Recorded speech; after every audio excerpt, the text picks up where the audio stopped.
Alright, here's how you can get a physical Revolut card. You want to open up the Revolut app, and once the app has loaded, you will see cards, and then you should see get card. Click on the plus sign here, and it's going to show you debit, physical, virtual, single use. You have also freelancer physical cards and kids physical cards. So I'll just do a debit physical card here.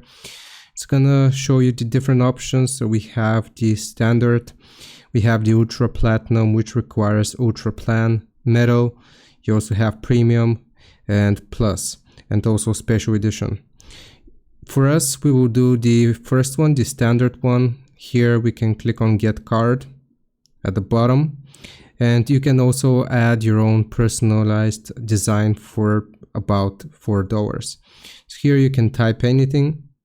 Also, you can add some different symbols.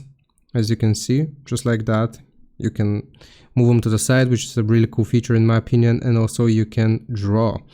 So after you have done this, I'm just going to go back here. You can select preview. All right, so this is what your card is going to look like, and you can add the personalization for the amount. And it's going to show us the guidelines, so no profanity, political subjects, copyrighted content, just like that. You click on OK. And you have to create a pin. So here, type out your card pin, then just follow the prompts, and you can order a physical Revolut card. I hope this helps. Leave a like and sub. I'll see you next time.